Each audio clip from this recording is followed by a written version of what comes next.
नमस्कार, आप देख रहे हैं ग्रामीण आस्था और मैं हूं आपके साथ जितेंद्र। सत्ता का संग्राम कार्यक्रम चल रहा है। इस कार्यक्रम के दौरान हम जनता के बीच पहुंचते हैं और जनता से जानते हैं कि क्या मुद्दे हैं उनके, और साथ ही उन प्रत्याशियों के पास पहुंचते हैं जो अपने आप को इस बार प्रबल दावेदार समझ रहे हैं, और उनसे जानते हैं कि क्या मुद्दे हैं और किन मुद्दों को लेकर वो जनता के बीच पहुंच रहे हैं कि अपने लिए वोट मांगेंगे।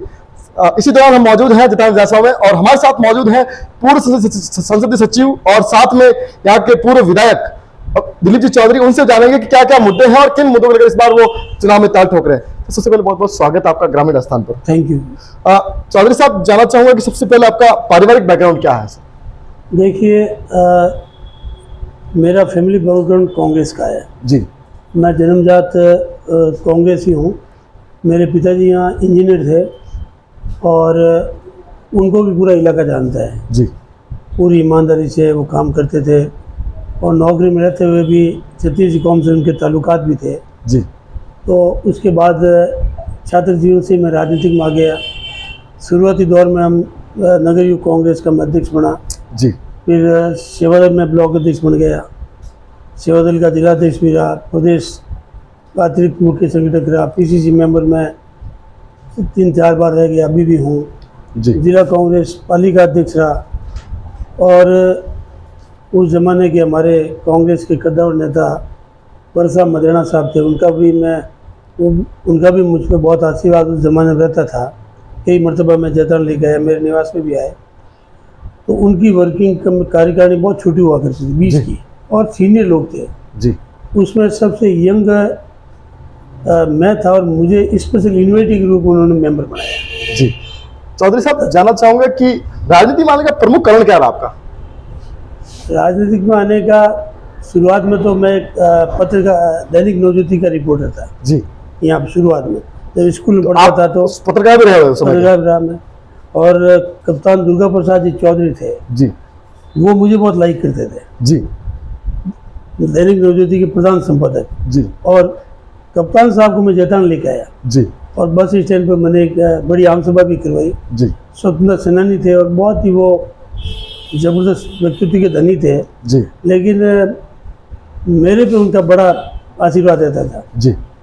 तो पत्रकारिता की, फिर राजनीतिक में आ गए, लोगों से जुड़ा हो गया।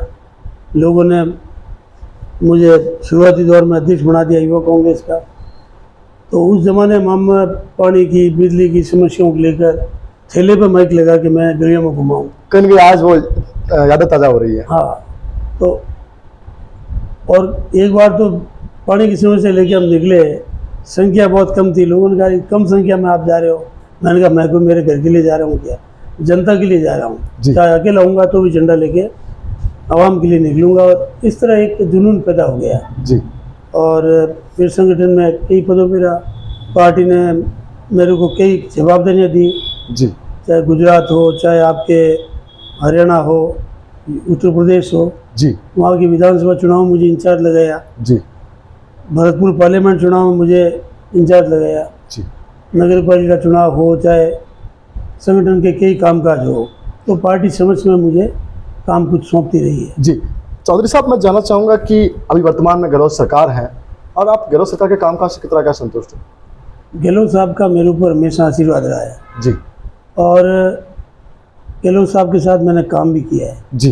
गहलोत साहब 2008 से 13 में जब मुख्यमंत्री थे जी, तो मुझे बाड़मेर और जैसलमेर उन दो जिलों का प्रभारी मंत्री बनाया जी। मैं इंचार्ज मिनिस्टर था जी।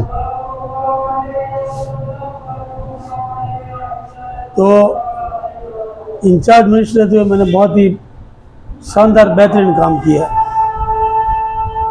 कैबिनेट की मीटिंग में वो कहा करते थे दिलीप चौधरी से सीखो जी, ये किस रूप में सबको साथ लेके चलता है जी। और बाड़मेर में तो उस वक्त हरीश चौधरी साहब पार्लियामेंट मेंबर थे, हेमाराम जी चौधरी साहब, अमीन साहब जैसे कद्दावर नेता मंत्री थे जी। और मेवाराम जी जैन साहब थे, हमारे मदन कौर जी जिला प्रमुख थे। सबका मेरे ऊपर बहुत आशीर्वाद था जी। और इतना समय था कि मैं 5 साल उनके बीच में रहकर काम किया, उनसे सीखा जी। और पूरे ज़िले को अच्छे ढंग से हमने चलाया। तो इस रूप में गहलोत साहब की कार्यशैली को मैं समझता हूँ जी, कि वो काम पसंद करते हैं और कार्यकर्ताओं को भी तवज्जो देते हैं जी। तो मेरे पे हमेशा उन्होंने भरोसा किया और कई उन्होंने मुझे राजनीतिक में काम बताए एक बार हम खरनाल चले गए, खरनाल 2011 में। जी तो सीएम साहब साथ में थे, 2 दिन पहले मुझे भेज दिया वहाँ पे। तो खरनाल में उन्होंने वीर तेजा जी जो हमारे लोक देवता है, जी उनकी जन्मस्थली है। जी तो वहाँ पे लोगों की मांग पर सीएम साहब ने 50 लाख रुपए दिए। फिर लोगों ने डिमांड की साहब की तेजादशमी पर आप राज्य अवकाश घोषित करें। जी तो सीएम साहब ने कहा कि दिलीप चौधरी तुम ये तेजा जी की जीवनी पूरी एकत्रित करो और पूरी फाइल तैयार करके मुझे दो ताकि हम इस पर कार्रवाई करें। जी तो काम मुझे सौंपा और मैंने तेजा जी महाराज की सारी जीवनी संकलित करके सीएम साहब के सामने प्रस्तुत की जी और सीएम साहब ने तत्काल ही तेजादशमी पर लोक देवता तेजा जी महाराज के जन्म दिवस पर वो सार्वजनिक अवकाश घोषित किया। वो जमाने की बात। जी तो इस रूप में गहलोत साहब की कार्यशैली है और ये तो 3 बार मुख्यमंत्री रहे। जी 98 से 2003 में शानदार काम किया। जी तब मैं 100 वोट से हार गया था, 109 वोट से। जी और फिर सीएम साहब मुझे जिला कांग्रेस का अध्यक्ष बना दिया। जी तो 17 जनवरी 1999 को मैं सीएम को जैतान लेके आया। जी वो मुझसे इतना स्नेह करते हैं कि 17 तारीख को राज्यपाल का औथ थी जयपुर में, तो बाप में उसमें रहते थे। वो जी सीएम हाउस आए नहीं थे। मैं गया, मुझे बुलाया कि भाई दिलीप ये 17 को राज्यपाल की औथ है तो मैं तो ये नहीं आ सकता। तो मैंने जिद की, मैंने कहा साहब चुनाव कम वोटों से आ रहा हूँ पर प्रचार बहुत हो गया, आपको आना चाहिए और मेरा मनोबल बढ़ेगा, नहीं तो मेरा मनोबल आज कमज़ोर हो जाएगा। जी तो उन्होंने क्या सूझी और चलते चलते उन्होंने कहा ठीक है तुम जाओ तैयारी करो, मैं 17 को आ रहा हूँ। तो अपना वो कार्यक्रम 17 का 19 को किया जी और मेरे लिए आए और कम से कम 1 लाख के करीब पब्लिक थी। जी उस भीड़ में उन्होंने कहा कि दिलीप चौधरी चुनाव नहीं आ रहा है, ये हमारा जीता हुआ विधायक है और जैताना के विकास में जो ये कहेगा सरकार इनके लिए काम करेगी।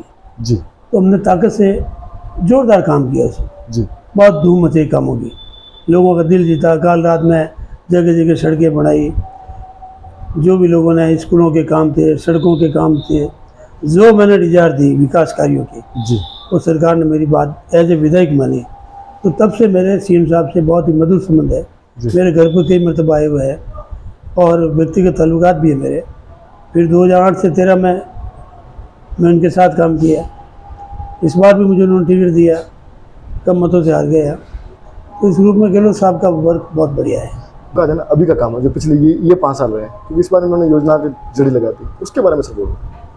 देखिए गहलोत साहब 3 बार मुख्यमंत्री रहे जी और हर बार एक से बढ़कर एक काम किए। जी पिछली बार टर्म में इन्होंने फ्री मेडिसिन, फ्री जांचें की, जी मुख्यमंत्री आवास योजना लागू की, पेंशन का कारखाना इन्होंने शुरू किया, जी 500 रुपये पेंशन की, फिर 750 की, जी और उस काम को आगे बढ़ाते रहे। और इस बार इन्होंने जो है आपके जो 10 काम जो किए हैं प्रदेश में, जी आज 100 यूनिट बिजली फ्री, जी अब आपके 1000 रुपये पेंशन आधे-कट कर दी, जी आज मुख्यमंत्री चिरंजीवी बीमा योजना 25 लाख तक का इलाज फ्री। आज पूरे देश में कोई भी राज्य सरकार इस तरह का काम नहीं किया। लेकिन कहीं ना कहीं विपक्ष का आरोप लग रहा है कि ये चुनावी रोड़ियां बांट रहे हैं, क्योंकि 5 साल कहाँ गए थे जब मुख्यमंत्री बने, तभी ये योजनाओं को लागू कर सकते थे। नहीं, गहलोत साहब सत्ता में आते ही एक नए काम करते रहे। जी आज आपके 5 साल का काम है, काम स्टेप बाय स्टेप होता है। नहीं काम देखिए, काम की घोषणा करना और उसको धरातल पे लागू करना अलग बात होती है। जी गहलोत काम करता है, धरातल पे भी वो लागू करते हैं। जी आज इनके ऊपर कोई उंगली नहीं कर सकता है। आज पूरे देश की निगाह है, विदेशों में चर्चा है इनकी जी कि छोटे देश हमारी इस योजना को उसको देख रहे हैं कि हम वहाँ कैसे लागू करें। जी पड़ोसी राज्य देख रहे हैं। आज 25 लाख तक का इलाज फ्री करना जी। कोई मामूली बात है क्या? इम्प्लीमेंट कर दिया हमने। 10 लाख तक का बीमा है। आज पशुओं के लिए 40,000 के 2 पशुओं के लिए बीमा कर दिया, जी वो योजना इम्प्लीमेंट हो गई। आज काम इतने ज़बरदस्त किए हैं, 10 काम किए जी। इन्होंने और सारे लागू कर दिए। महंगाई राहत कैंप में मैं सब जगह गया हूँ। मेरी पूरी विधानसभा के अंदर हमने करीब 80% कैंपेन अटेंड किए जी और लोगों से मैंने रूबरू बात भी की है, महिलाओं से बात की, बुजुर्गों से बात की। लोगों का रुझान था कि काम तो गहलोत करता है। जी। तो आज हमारी सरकार वापस रिपीट होने वाली है इन कामों के माध्यम से। क्या लगता है कितने सीटें आएंगी इस बार? देखिए, सीटों का काउंटिंग तो मेरे पास नहीं है, लेकिन हम सत्ता में लौट रहे हैं पूर्ण बहुमत से। पूर्ण बहुमत से। जी ये 100% सही है। जी। दिलीप जी चौधरी साहब, मैं आप बताइए, OPS लागू की हमने आज CM साहब ने। ओल्ड पेंशन कोई मामूली बात है क्या? आज सरकार के जो रिटायर्ड सेवानिवृत्त अधिकारी कर्मचारी है, आज वो जीवन भर इनको याद करेंगे। जी आज पूरे देश में कहीं लागू नहीं है, हमारी सरकार पहली सरकार बन गई, इस रूप में हम लागू कर दिया। तो काम बेहतरीन हुआ, काम के बदले लोग वोट भी देंगे और सरकार रिपीट भी करेंगे। चौधरी साहब, जो यहाँ के जो स्थानीय विधायक हैं अविनाश जी गहलोत, जो भारतीय जनता पार्टी से अभी वर्तमान में विधायक हैं, तो उनके कामकाज से आप कितना क्या संतुष्ट हैं? देखिए, मेरी जीवन की एक कार्यशैली है जी कि मैं किसी का व्यक्तिगत न तो कोई आरोप प्रत्यारोप लगाता हूँ और न ही कोई काट करता हूँ। हाँ, लेकिन इतना कहूँगा कि अविनाश गहलोत जी का काम अच्छा नहीं रहा। वो जिस रूप में काम होना चाहिए था वो नहीं कर पाए, और उसका नुकसान चुनाव में पब्लिक अपनी प्रतिक्रिया देगी। विधायक कैसा काम करता है, मैंने कैसा काम किया, आपने कैसे कहा है, वो तो वोट के माध्यम से प्रतिक्रिया आती है। उस समय बता, चुनाव के सामने आ गए। जी। चौधरी साहब, जानना चाहूँगा कि आप जब विधायक थे तब कौन से विकास बड़े कार्य हुए जो उनको आप ग्रामीण स्थान के माध्यम से जनता को गिनाना चाहेंगे? देखिए, मैं विधायक था, आप किसी गांव ढाणी में कहीं भी चले जाओ, किसी घर में चले जाओ, जी हर व्यक्ति कहेगा विकास किया तो दिलीप चौधरी ने किया। और मेरे काम को 1952 से लेकर अब तक जितने विधायक रहे, मेरे काम को वो छू ही नहीं सकता है। हमने तो धुआं गाड़ दिए काम के, अटकट काम किए, और लोग कल्पना ही नहीं कर सकते वो हमने काम किए।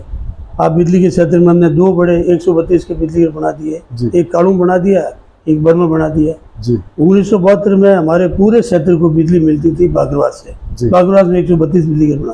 तो 72 में तो कई ऐसे गाँव, डिगरना, फालका ऐसे गाँव में तो लोग तालाब से पानी पीते थे। जी फालका में एक ट्यूबवेल ही नहीं था। काड़ू अगर पूरी बेल्ट में हमारे कोई 5-25 कनेक्शन हुआ करते थे, जी घरेलू बिजली नहीं थी। और 2008 में जब विधायक बना तब भी वही बिजली है। जी तो कम से कम 1000 गुना कनेक्शन बढ़ गए, खपत बढ़ गई। तो मैंने इसकी समीक्षा की, अधिकारियों को बुलाया जी और समीक्षा करके, और हमारे मगरा क्षेत्र में बिजली आती थी पिपलिया कला से, आधी आती थी ब्यावर से, तो लोगों को परेशानी होती थी। तो दोनों ही जगह मैंने समीक्षा करके, हमारे बिजली मंत्री थे डॉक्टर जितेंद्र सिंह, तो वो मेरे पे बहुत मेहरबान थे। तो मैं दोनों प्रपोजल लेके गया, दोनों ही सैंक्शन कर दिए, जी और दोनों काड़ू का शिलान्यास मैंने किया, उद्घाटन मैंने किया। जी जगह जगह हमने 33/11 के GSS बनाया, बिजली लाइनें बिछाई, लोगों के बिजली के क्षेत्र में जो तकलीफें थी उनको दूर की। जी फिर हमने सड़कों के मामले, जितनी सड़कें मैंने बनाई है जी वो कोई बड़ी बड़ी सड़कें में बनाई। आपके ये जैदान से लांबिया की स्थिति बड़ी ख़राब थी, सिंगल रोड थी। जैदान के बाहर हम निकलते थे, ये मोटे के बगीचे के पास, यहाँ पानी भर जाता था बरसात में, निकल नहीं सकते। ये आपका रात से लांबिया, ये 4 लेन हमने बनवाई। जी आपके ये आपका बर्थ से बिलड़ा, ये जब डॉक्टर CBJ साहब थे, जी केंद्रीय सड़क मंत्री जोधपुर वगैरह, हमने निवेदन किया। ये आपका राष्ट्रीय राजमार्ग बनाया, आपके रात से ब्यावर का NH बनवाया। जी सड़कों में हमने जोरदार काम किया। इस बार बजट में भी मेरे निवेदन पर CM साहब ने राउत बेल्ट की एक बहुत महत्वपूर्ण सड़क सैंक्शन की। आपके झाला की चौकी से कोट गिराना वाया बगड़ी करालिया, 40 किलोमीटर सड़क और 30 करोड़ की सैंक्शन है। जी और 5.5 मील चौड़ी बनी, काम शुरू चल रहा है। एक हमने बनवा दी आपकी लांबिया से कुर्की, बीजातल, अजमेर, नागौर जिला सीमा तक। कुर्की मीरा की नगरी है, जी बहुत ही तीर्थ स्थल है, ऐतिहासिक जगह है, वो सड़क बन रही है। आपके ब्यावर से मगरब काटा बैल की सड़क थी, जी ब्यावर से आपके गिरी नारायणा, आपके बूटीवास में से चौराहे तक, ये महत्वपूर्ण सड़क हमने बनाई। तो सड़कें भी हमने जगह जगह, आपके जैतान से निम्बोल, चिकित्सा के क्षेत्र में हमने बहुत बेहतरीन काम किया। जैतान एरिया में टोटल 21 हॉस्पिटल है, जी 21 में 11 PSC जो है, ये मेरे एक विधायक कार्यकाल में बनाए। जी 10 में ये सारे विधायक शामिल है, काम करते ही नहीं थे ये। आप बताइए, 40 सब सेंटर मैंने एक विधायक कार्यकाल में किए। गाँव में हमने सब सेंटर खोल दिए। आज गांव में माता बहनों की डिलीवरी हो तो आज 10-10 किलोमीटर ये जाती थी, कोई साधन नहीं गांव में। हमने वहीं पे सब सेंटर खोल लिए, बिल्डिंगें बनवा दी, एएनएम जीएनएम बैठा दिए। तो आज चिकित्सा क्षेत्र में भी हमने बेहतरीन काम किया। आज बताइए, रास के अंदर सीएससी कर दिया हमने, जी काड़ू के अंदर सीएससी बना दिया, बर में सीएससी हो गया। आपके काठास बेल्ट में आज़ादी के बाद में अस्पताल ही नहीं था एक भी। वो हमने रामगढ़ तलई के अंदर सीएम साहब आए थे 2013 में, मैंने यहाँ घोषणा करवाई और अस्पताल बन गया, 2 करोड़ की बिल्डिंग बन गई। जी आपके रावत बेल्ट के अंदर काणुजा के अंदर एक अस्पताल था।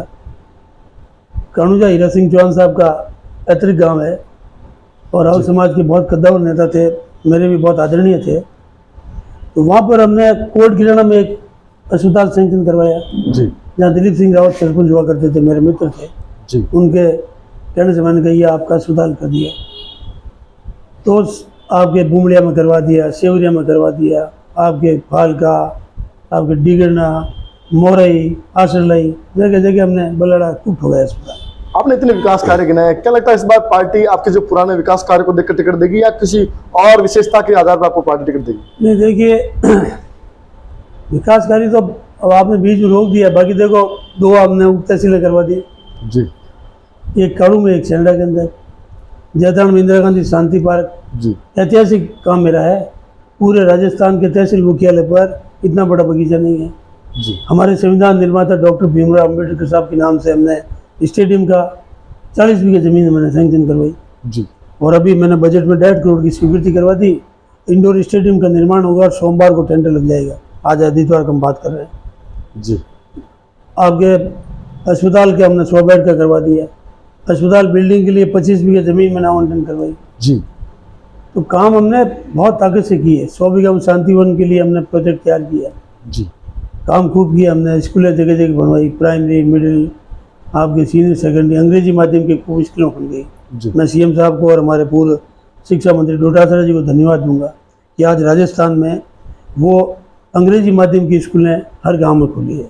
जी आज गरीब मध्यम वर्ग का बच्चा कभी कल्पना नहीं कर सकता कि हमारे बच्चे भी अंग्रेजी माध्यम की स्कूलों में तामील लेंगे। बड़े घराने के बच्चे लोग पढ़ते थे। तो आज शिक्षा में समानता करने के लिए हमारा राज्य पूरे देश के अंदर एक अलग जगह रखता है, जी एक अलग स्थान रखता है कि शिक्षा के क्षेत्र में आज गहलोत सरकार ने बहुत बेहतरीन काम किया है। जी चौधरी साहब, क्या लगता है इस इतने विकास कार्यों के बलबूते पे वोट इस बार आपको टिकट मिलेगा या फिर किसी और विशेषता के आधार पर टिकट मिलेगा? देखिए, पार्टी सर्वे भी करा रही है, जी धरातल पर भी सारी ग्राउंड रिपोर्ट ले रही है। और आप तो अब खुद मीडिया के लोग हो, गाँव में मेरे लिए पूछ लो ना आप। अगर जनता मना कर दे मेरे को कि भाई दिलीप जी हम आपके साथ नहीं हैं, तो मैं तो टिकट दे तो ही नहीं लूँ। जी टिकट के साथ जनता का रुझान होना बहुत ज़रूरी है। जी आज दोनों अगर तालमेल नहीं, जनता अगर मुझे पसंद नहीं करे तो मैं टिकट लगा क्या करूँगा।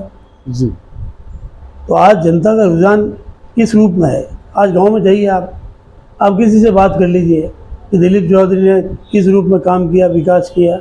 आज कोई गांव, ढाणी, बाड़िया, कहीं भी चले जाओ आप, वहाँ मेरा कोई न कोई विकास कार्य मौजूद मिलेगा। जी हमने इस रूप में काम किया है। आज मैं जब एमएलए था 2008 में बना, उससे पहले सरकारें कब्रिस्तान शमशानों के लिए पैसा नहीं देती थी। तो मैंने मेरे एमएलए कोटे से, हमारा जैतान में ये 3-4 शमशान है, जी मेरदा सिटी में शमशान है। वहाँ पे मैं तो घूमने जाता हूँ, मेरे घर के पास ही है। जी तो गांव का कचरा शमशान भूमि पर हमारे बड़ेरों के ऊपर डालते थे। शमशानों की स्थिति ये थी, हमने इसको देखा, इनका सौंदर्यीकरण, हमने वो मलबा हटवाया, सफाई करवाई, जी उनका सौंदर्यीकरण कराया, लाइटें, सड़कें, 4 दीवारी, चाहे कृषि मंडी का हो, चाहे माड़ियों के समाज में हो, 5 लाख दिए मैंने। जी इलाके में भी हमने एक माहौल बनाया जी कि शमशान और कब्रिस्तान भूमियों का भी एक अलग जो है सौंदर्यीकरण होना चाहिए। जैतान कब्रिस्तान में हमने बहुत बड़ा भवन बना दिया, उनकी 4 दीवारें बनाई। सभी समाजों में, सभी धर्मों के लिए हमने काम किया, ऐसा नहीं किया। तो लोगों का रुझान जो है इस बार मेरे पक्ष में है जी और लोग समझते हैं कि दिलीप चौधरी आएगा तो विकास तेजी से होगा। जी विकास के रूप में मुझे जानते हैं कि हमने मेरे विधायक कार्यकाल में हमने विकास के परचम ले रहे हैं। जी और इस बार अगर मौका मिला तो बहुत ताकत से काम करेंगे, ज़बरदस्त काम करेंगे। जी जानना चाहूँगा कि इस बार आप हमेशा एक सरल स्वभाव में नजर आते हैं, तो कभी कभी उग्रता कहीं कहीं नजर आती है क्या? नहीं, देखिए, जीवन में अगर आगे बढ़ना है तो सब्र बहुत ज़रूरी है। जी और गुस्सा आदमी को रोकता है।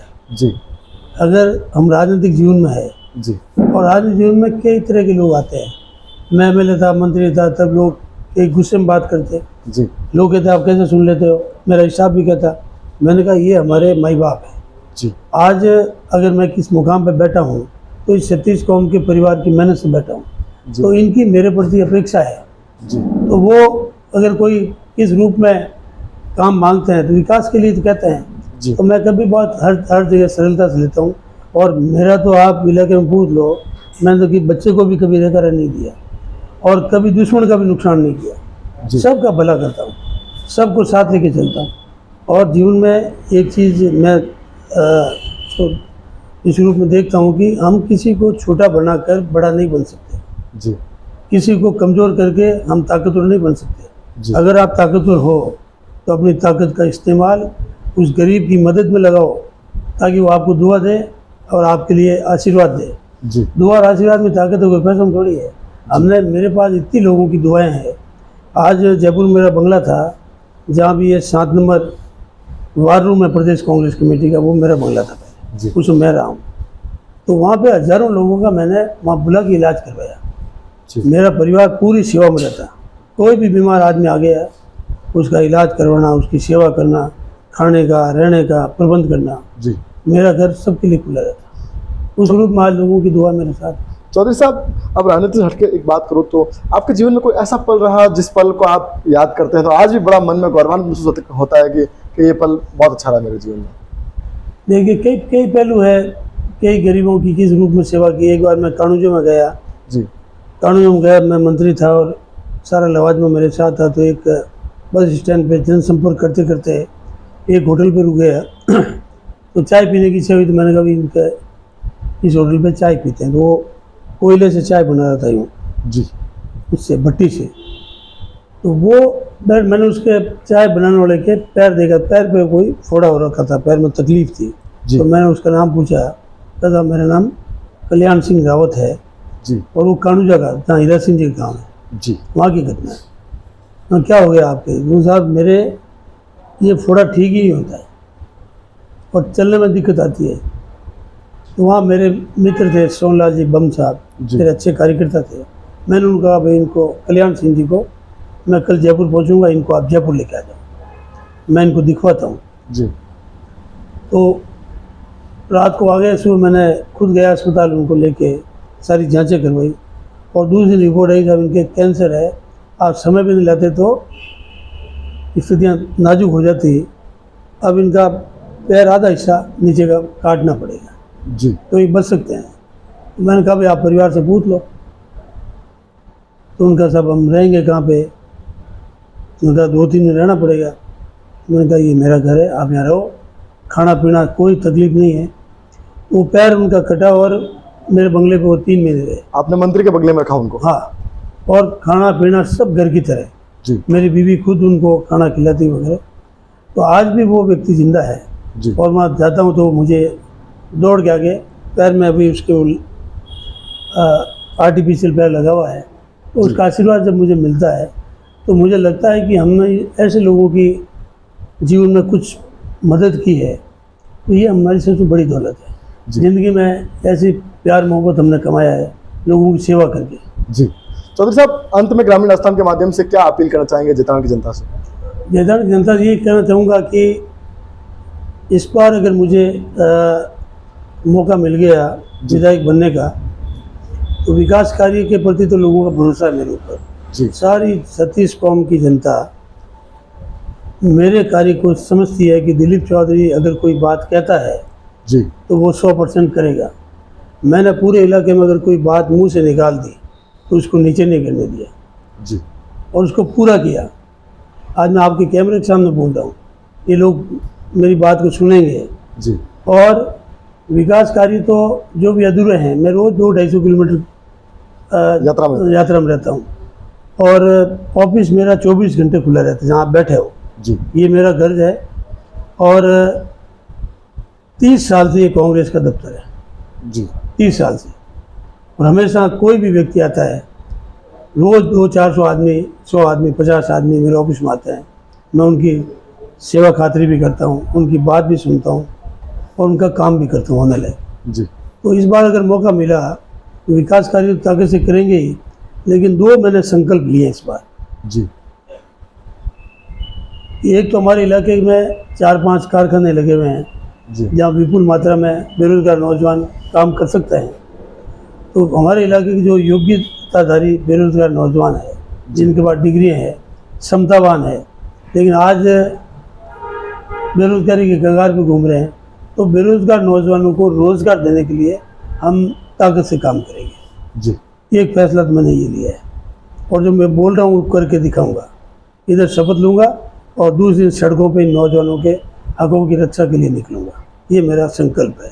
जी और दूसरा मेरा संकल्प है कि आज इलाके में देखता हूँ इस मानव जीवन में अगर सबसे कोई दुखी है तो गौ माता है। जी आज गायों की जो स्थितियाँ हैं वो सबसे कमज़ोर है। गाय की रक्षा सुरक्षा की बात बहुत लोग कम करते हैं। जी अगर वोट की बात है, धर्म की बात है, उस वक्त तो गाय बीच में आती है, लेकिन आज गाय सड़कों पे बैठी है। सड़कों के अलावा उसके बैठने के लिए कोई जगह नहीं बची है। गाय कहाँ जाए? और कई गायें तो लगती है जिंदा है, लेकिन वो बिल्कुल निर्बल, कमज़ोर, थकी हारी, पेट में कुछ है ही नहीं उसके, ना चारा न पानी है। जी किसी घर के बाहर अगर गाय खड़ी है तो एक बाल्टी पानी पिलाने के लिए वो तैयार नहीं है। ये स्थितियाँ हैं गायों की। अब गायों की बात करते हैं हम। आज इस खेत में घुस जाए तो ठोक के लोग निकाल देते हैं, उधर घुस गए तो उधर से निकाल देते हैं, जी गांव में आ गए तो गांव से निकाल देते हैं। तो सड़कों के अलावा उनकी जगह नहीं बची। सड़कों में कोई एक्सीडेंट कर दिया, कोई गाड़ी चला दी, तो ये हालात जो बने हुए हैं देखता हूँ तो बड़ा दुख होता है, तकलीफ होती है।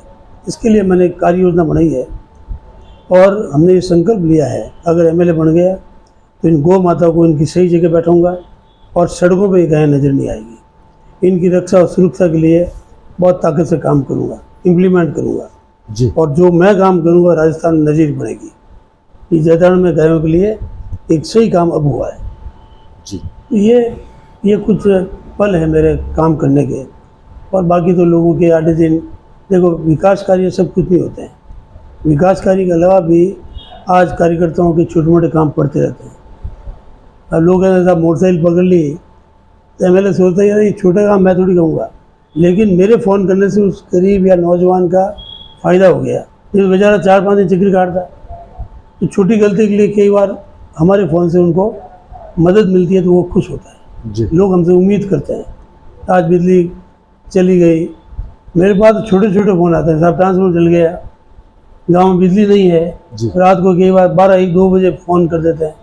इलाके में आप पूछ लो, 36 कौम के फ़ोन मेरे अलावा कोई नहीं उठाता है। अब चुनाव आ गए तो लोग अपने तरीके से 2-4 मिनट घूमेंगे, अपनी बात कहेंगे। हर चुनाव होता है, हर चुनाव में देखता हूँ, चुनाव में 5 पार्टियों से बीजेपी, कांग्रेस, सभी दलों से प्रत्याशी आते हैं, अपनी दावेदारी करते हैं। कईयों को शौक होता है कि नाम तो हो, एक बार नाम ही चलेगा, 5 आदमी इस पार्टी से टिकट मांग रहे हैं, 4 इससे मांग रहे हैं। जी तो ये तो एक परंपरा है। लेकिन अगर आपको लगता है कि मुझे इस जीवन में आके लोगों की भलाई करनी है तो उस रूप में दिखना भी चाहिए और लगना भी चाहिए। जी कि आदमी खड़ा है तो लगना चाहिए आदमी इसका व्यक्तित्व का धनी है। जी तो ये वर्किंग और कार्यशैली वो पब्लिक में आपको उस रूप में लगनी चाहिए, लोगों को पसंद भी आनी चाहिए। जी ये थे हमारे साथ दिलीप जी चौधरी, जिनके वादे तो बड़े बड़े हैं और संकल्प भी कई बड़े किए हैं। अब देखना है कि इनको जनादेश कितना मिलता है। उससे पहले ये देखना होगा कि पार्टी इनके ऊपर भरोसा करती है या नहीं, ये तो आने वाला समय बताएगा। ऊंट किस करवट बैठेगा ये तो वक्त बताएगा। अभी के लिए बस इतना ही। देखते रहिए ग्रामीण आस्थान, सत्ता का संग्राम। कैमरामैन जितेंद्र सैन और सावन अनिवाल के साथ। Thank you. Thank you.